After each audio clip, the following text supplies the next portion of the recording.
میں نے نبی کریم صلی اللہ علیہ وآلہ وسلم سے سنا، آپ فرما رہے تھے کہ روحوں کے جھنڈ الگ الگ تھے، پھر وہاں جن روحوں میں آپس میں پہچان تھی ان میں یہاں بھی محبت ہوتی ہے، اور جو وہاں غیر تھیں یہاں بھی وہ خلاف رہتی ہیں۔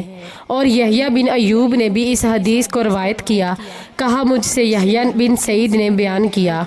صحیح بخاری حدیث نمبر 3336۔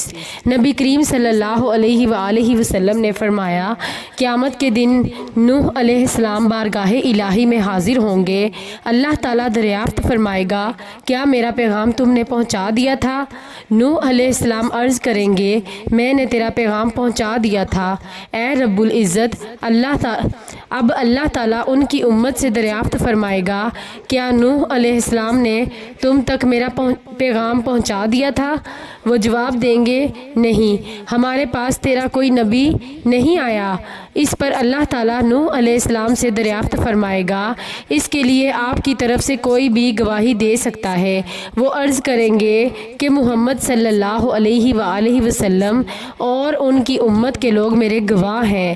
چنانچہ ہم اس بات کی شہادت دیں گے کہ نوح علیہ السلام نے پیغام خداوندی اپنی قوم تک پہنچایا تھا، اور یہی مفہوم اللہ تعالیٰ کے اس ارشاد کا ہے کہ اور اسی طرح ہم نے تمہیں امت وسط بنایا تاکہ تم لوگوں پر گواہی دو، اور وسط کے معنی درمیانی کے ہیں۔ صحیح بخاری حدیث نمبر 3339۔ اللہ تعالیٰ قیامت کے دن اس شخص سے پوچھے گا جسے دوزخ کا سب سے ہلکا عذاب کیا گیا ہوگا، اگر دنیا میں تمہاری کوئی چیز ہوتی تو کیا تو اس عذاب سے نجات پانے کے لیے اسے بدلے میں دے سکتا تھا؟ وہ شخص کہے گا کہ جی ہاں۔